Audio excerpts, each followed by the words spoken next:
I never had a rock bottom. I knew my rock bottom would be I'm dead. So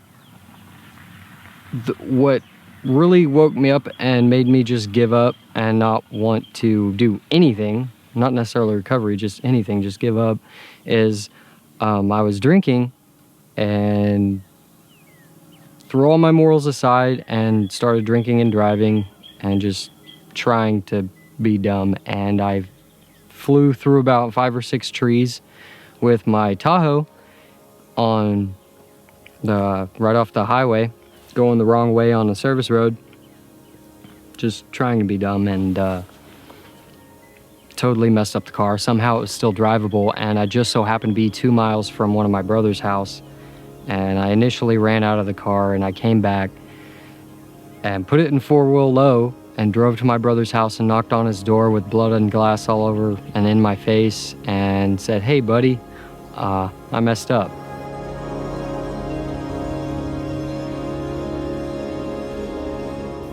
His wife cleaned me up, and about 3 days later they asked me if I wanted to go get help, and I did. I was in denial that I wanted to kill myself, but I was doing everything I could to do that, and somehow I didn't. And it never came as a realization that, well, it didn't work, let's go get help. It's more like, okay, well, guess I'm not even gonna try now, because apparently somebody doesn't want me dead. So, and that didn't feel great to me, but I'm like, okay, well, we'll just do whatever happens next. I'm a quadruplet, and two of them knew about, well, all of them knew. 2 of them just kind of let me do my own thing, help me out a little bit when they could. One of them really tried to help me. He and I went to truck driving school together. He talked me into going and doing that, trying to make something of myself, but I mean, after a year it just wasn't for me. I sabotaged doing that. We were driving together, and he had medication that anti-narcolepsy medication, and it works a lot like meth.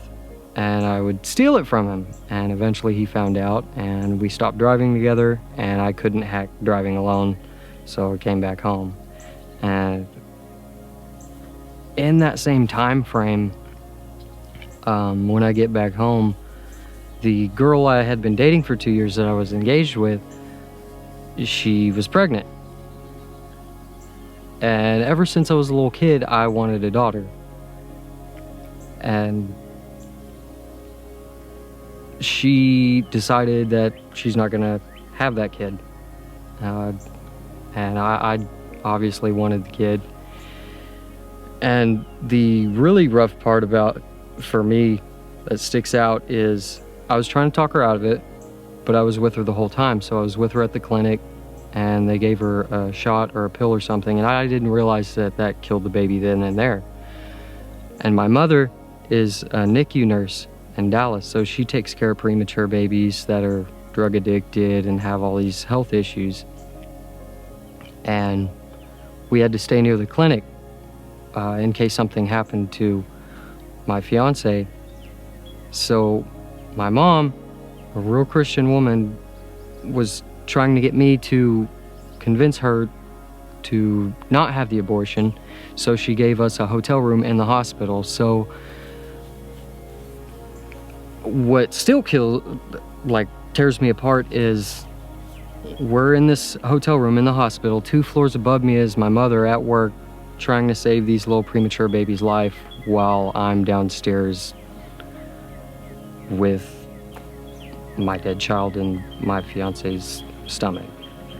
And the only way I was able to cope with that at the time is they gave her hydrocodone, and I took most of it from her. There is addiction in my family. My mom, I know she used marijuana a lot when she was younger. My dad, he was an alcoholic when he was around 20, mid-20s and 30s. And he went to rehab, from my understanding. And My brothers, however, as far as I know, they don't struggle with addiction, but all of them have used drugs. I think my brother Garrett, he realized he may have had a drinking problem, and he doesn't even drink anymore, which like just surprised me because I learned that out of nowhere. So when I started using heavier drugs, I was 18 because my little brother had just turned 13. And so my little brother had just turned 13, and 12 days after that, he shot himself in the head. And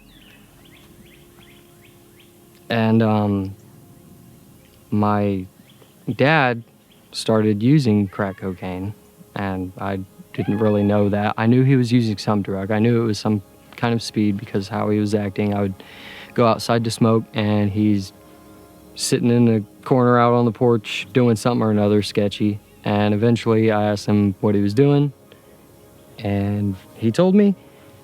And so I said, oh, I've done that before, let me try it. And that was the start of that, using crack cocaine. Really done before? No, I had not. It took from 18 to about the age of 24. Now, in between those years, there were long stretches of time where I didn't use any hardcore drugs. I would just drink.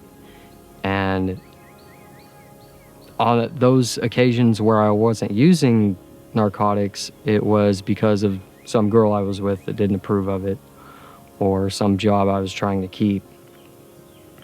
And but at those times I was drinking alcohol, and I was drinking alcohol a lot. And so the girl I was talking about earlier, there was some occasion where me and all my brothers were at one of their houses and we were all drinking. And my brother Keaton, he sometimes has problems with his wife, so he had come over and he's talking about this or that, and he's upset. And he asks me a really, really stupid question: if he can sleep with my girlfriend. And I'm the kind of guy where I want to understand things, I want to understand people, so I didn't say yes, but I wanted him to explain himself, so I didn't just jump at him and say no. And so I listened to what he had to say, and I slowly get angrier, but I don't do anything to him or yell at him. And I go inside and I tell Emily what had just happened, and she's pretty upset, and she goes into the room and goes to bed. And my brother Keaton, who asked this, he's drunk and I'm drunk, and people are weird when they're drunk. So I put my pistol in my fiance's room, because you never know. And so after I do that, I go into the living room and I'm drinking, and at some point in this drunken stupor, I decide that I'm going to chug this entire gallon of rum. And so I do that. And I knew something bad was going to happen, but I didn't care what, because I was just angry, and I didn't want to lash any of that anger on anyone. I guess I was the easiest target myself. From what I've been told, I drank that, and then when it kicked in, I fell on the floor and I turned blue. And my sister-in-law started giving me CPR or something. And my brother, my other brother, who's a paramedic, he called 911 and they came. And I wake up for a moment to paramedics rubbing my chest. And I lash out at them, and I try and swing, and I hear something about call the cops or something. But the next thing I remember is halfway waking up in the hospital with my fiance and my mom sitting there, and they're both upset. And I remember just I didn't feel physically bad, I didn't feel emotionally bad. I was just happy that they were there. And the, the next day, I just acted like nothing happened. But I held on to what my brother had asked me, and it really upset me. It still does. I guess just the principle of it. Well, I got the treatment my parents brought me. Around a week after I flew my truck through a bunch of trees, drunk driving. They said, hey, if you want help, you're still on our insurance, and you're gonna be off of it in about a month. If you don't do this now, you may never get the chance. I agreed to go, not because what they had to say convinced me, but because it had to be better than what I was doing on a daily basis. And it was.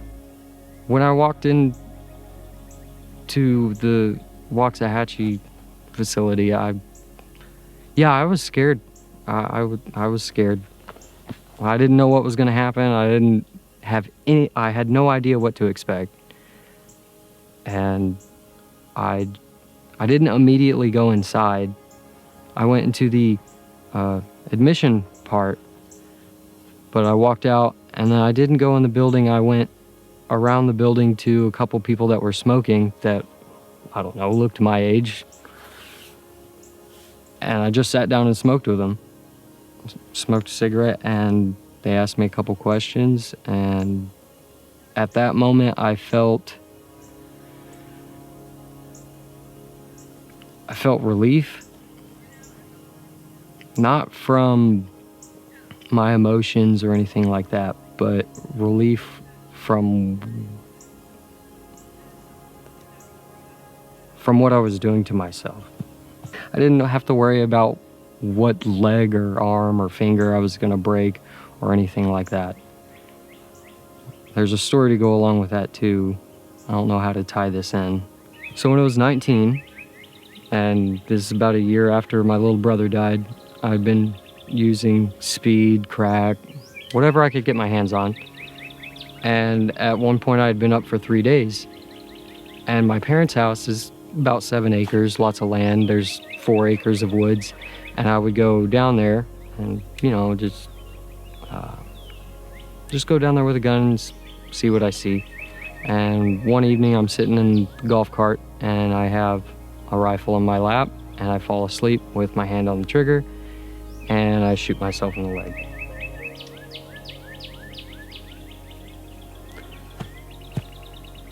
What I learned from that is you can't take anything for granted, because I had a 75% chance of losing my leg.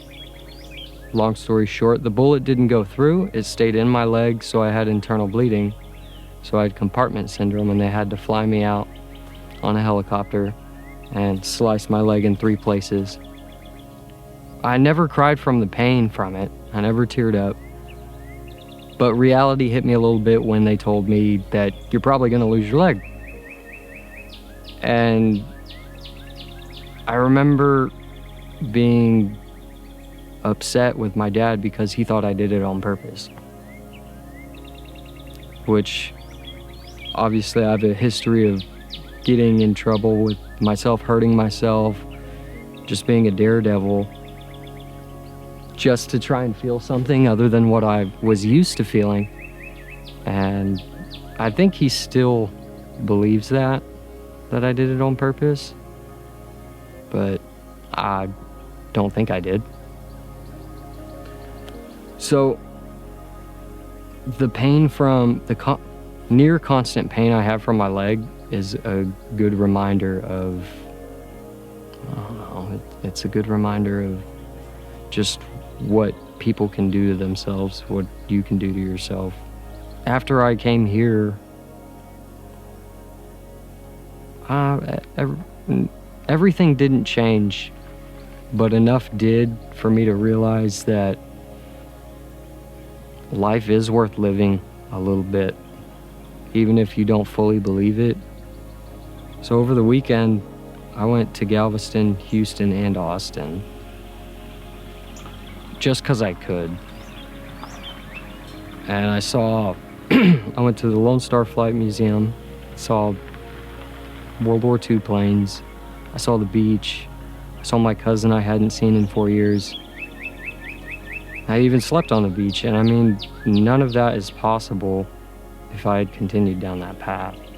I work as a mechanic for this county and the other, and Johnson County, fixing ambulances.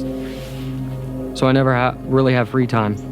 But my point is, I allowed myself to have time over the weekend. And I haven't done that in a long time because I'm used to not living life. Still, I have to force myself to go out and live life, and it just doesn't compare because it's hard to imagine just waking up in the morning and be like, do I want to drive to the other side of Texas and go see the ocean? I mean, there's no way anybody that's using can do that. What Discovery Point did for me is I was a week or so in, and I started getting all these friends, all these people, and it felt like they genuinely cared about me. They listened to me, not just the staff, but everyone around me. And it's something I don't think I had ever really felt before. And I would just, when I wanted to actually feel live, what life was like, what life has to offer around here, I would just go outside, walk to the pond, and there was still a buddy of mine, old dude, reminded me of my dad, and he taught me how to fish out there. And I think just staring at the pond out there in Waxahachie, knowing that there's all these fish in there living their life, there's a guy beside me that cares and wants to teach me something. And a few weeks ago, I didn't even want to teach myself anything. I mean, it was something like off of Lifetime. It really was at some points. It was just almost too beautiful, everything around me, to be true. I had to get used to boredom. And that's okay when you have a view like this around you and people like this around you. What I would say to somebody who feels hopeless, and I'm probably the poster child of hopelessness, is you just stop doing everything you're doing. Stop thinking for a moment. Stop worrying for a moment. Just stop, breathe, and take a look around and realize that people care about you. It may just be one person, and that's okay. You may truly believe nobody cares about you, but I promise somebody does. And you need to eventually learn how to care about yourself just a little bit. And you just wake up in the morning, and your first thought should be, what can I do to make the world around me better?